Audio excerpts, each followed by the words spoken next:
दोस्तों, क्या आपको पता है कि महिला नागा साधु बनने की यात्रा इतनी भयावह और रहस्यमयी होती है कि इसे सुनकर आपकी आत्मा कांप जाएगी। एक ऐसा जीवन जो त्याग, तपस्या और दर्द का प्रतीक है, जहां दीक्षा की हर प्रक्रिया के पीछे छिपा है बलिदान का एक भयानक सच। इस रहस्यमयी दुनिया में कदम रखने से पहले महिलाओं को अपने परिवार, समाज और यहां तक कि अपनी इच्छाओं को भी त्यागना पड़ता है। लेकिन सबसे डरावना पल वो होता है जब उनके शरीर के उस हिस्से को निष्क्रिय कर दिया जाता है जो वासना का प्रतीक माना जाता है। एक प्रक्रिया तो इतनी क्रूर है कि इसे सहना हर किसी के बस की बात नहीं होती।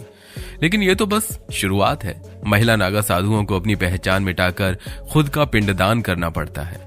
एक ऐसा अनुष्ठान जो सांसारिक जीवन से उनका हर रिश्ता तोड़ देता है। और फिर शुरू होता है तप और त्याग का ऐसा सफर, जहां ठंड हो या बारिश, उनके भगवा वस्त्र ही उनकी आखिरी पहचान बन जाते हैं। आखिर क्यों इन साध्वी को इतना कठोर जीवन जीने के लिए मजबूर किया जाता है? क्या ये तपस्या वास्तव में उन्हें अलौकिक शक्तियों का वरदान देती है, या फिर इसके पीछे छिपा है कोई ऐसा रहस्य जो दुनिया से आज तक छुपाया गया है? इस वीडियो में हम आपको ले चलेंगे महिला नागा साधुओं की उस अनजानी और खौफनाक दुनिया में, जहां हर कदम पर तपस्या के नाम पर ऐसे त्याग किए जाते हैं जिन्हें सुनकर आपकी रूह कांप जाएगी। तो बने रहिए वीडियो के अंत तक। वीडियो आगे बढ़ने से पहले जितने भी लोग महाकाल के सच्चे भक्त हैं वो इस वीडियो को लाइक करके नीचे कमेंट में जय महाकाल जरूर लिखें। महिला नागा साधु का नाम सुनते हैं तब हमारे दिमाग में कई सवाल उमड़ने लगते हैं, जैसे क्या सच में महिलाएं भी नागा साधु बन सकती हैं? अगर हाँ, तो उनकी जिंदगी कितनी कठिन और रहस्यमयी होती होगी। जहां पुरुष नागा साधुओं की बातें होती हैं जो भस्म से लिपटे, बिना वस्त्र और कठिन तपस्या में लीन रहते हैं, वहीं महिला नागा साधुओं की दुनिया इससे भी अधिक रहस्यमयी और कठोर मानी जाती है। नागा साधु बनने का सफर आसान नहीं होता। सबसे पहले यह तय किया जाता है कि व्यक्ति इस मार्ग पर चलने के योग्य है या नहीं। यदि उसे उपयुक्त समझा जाता है तो उसे अखाड़े में शामिल किया जाता है, जहां वो साधुओं के बीच कठोर तप और नियमों का पालन करता है। वर्षों की कठिन साधना और मानसिक तैयारी के बाद उसे दीक्षा देने की प्रक्रिया शुरू होती है। इस सफर में सबसे पहले ब्रह्मचर्य की कड़ी परीक्षा होती है, जहां साधु को अपनी सभी इच्छाओं और सांसारिक बंधनों से मुक्त होना पड़ता है। इसके बाद महापुरुष की उपाधि दी जाती है और रुद्राक्ष पहनाए जाते हैं। इसके बाद एक महत्वपूर्ण चरण आता है, अवधूत प्रक्रिया, जिसमें व्यक्ति अपने बाल कटवाता है और खुद का पिंडदान करता है, जो पुराने जीवन को समाप्त करने का प्रतीक है। लेकिन सबसे कठोर और भयावह प्रक्रिया होती है लिंग भंग। यह ऐसा अनुष्ठान है जिसमें साधु के शरीर के उस हिस्से को निष्क्रिय कर दिया जाता है जो काम और वासना का प्रतीक होता है। यह क्रिया साधु को पूरी तरह से इच्छाओं से मुक्त करने के लिए की जाती है। यह वो मोड़ होता है जो व्यक्ति को पूरी तरह नागा साधु बना देता है। महिला नागा साधु बनने की यात्रा और भी कठिन होती है। उन्हें अपने परिवार, समाज और यहां तक कि अपनी पहचान को भी त्यागना पड़ता है। उनका पूरा जीवन भगवान शिव की साधना और तपस्या में समर्पित होता है। इतना ही नहीं, एक महिला नागा साधु बनने के लिए और भी कई कठोर और असहनीय त्याग से गुजरना पड़ता है। एक ऐसा सफर जो केवल तपस्या और दर्द का दूसरा नाम है, जहां हर कदम पर अपने अस्तित्व को मिटाने की कसौटी पर खुद को साबित करना पड़ता है। सबसे पहले एक महिला को अपने गुरु के सामने यह सिद्ध करना होता है कि उसने अपने परिवार, समाज और सांसारिक इच्छाओं को पूरी तरह त्याग दिया है। और फिर शुरू होता है त्याग और तपस्या का एक कठिन रास्ता। महिला को पहले 10 से 15 साल तक कठोर ब्रह्मचर्य का पालन करना होता है। इस दौरान उसे हर प्रकार के सांसारिक सुख, दुख और मोह माया से दूर रहना पड़ता है। अगर गुरु को लगता है कि वो दीक्षा के लिए तैयार है तो उसे अपने पुराने जीवन को हमेशा के लिए त्यागने का आदेश दिया जाता है।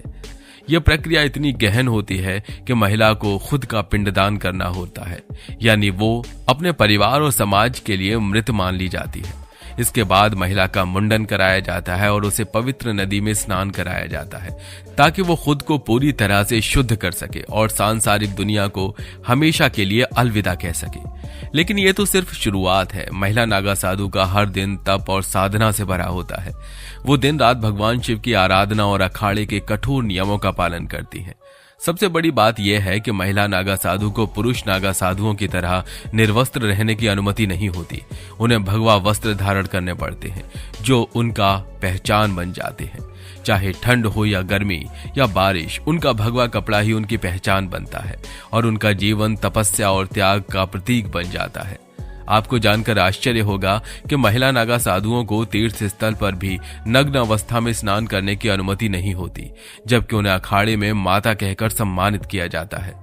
उनका जीवन इतना कठिन होता है कि एक पल भी उन्हें अपने विश्वास और साधना से हटने की इजाजत नहीं होती। हाँ, लेकिन एक सवाल लोगों के मन में उठता है कि यह महिला साधु सिर्फ कुंभ मेले के दौरान ही क्यों दिखती हैं? कुंभ मेले के बाद यह महिला नागा साधु आखिर गायब कहां हो जाती हैं? तो आपको बता दें कि दरअसल कुंभ मेले की समाप्ति के बाद ये नागा साधु आमतौर पर जंगलों, पहाड़ों और गुफाओं में तपस्या करते हैं। उनका जीवन इस दुनिया से पूरी तरह अलग होता है। वे दिन रात अपनी तपस्या में खोए रहते हैं और अपनी जिंदगी को केवल जड़ी बूटियों और प्राकृतिक संसाधनों पर निर्भर रखते हैं। कुछ साधु समूहों में रहते हैं तो कुछ अकेले ही अपनी साधना करते हैं। जब कुंभ मेला आता है तो हर अखाड़े का एक खास सदस्य, जिसे कोतवाल कहते हैं, वो नागा साधुओं को मेले के बारे में जानकारी देता है। लेकिन ये इतना गुप्त होता है कि कोई नहीं जान पाता कि ये साधु कहां से आए और कैसे पहुंचे। कुछ लोग मानते हैं कि इन साधुओं के पास ऐसी अलौकिक शक्तियां होती हैं जो उन्हें संदेशों को समझने में मदद करती हैं।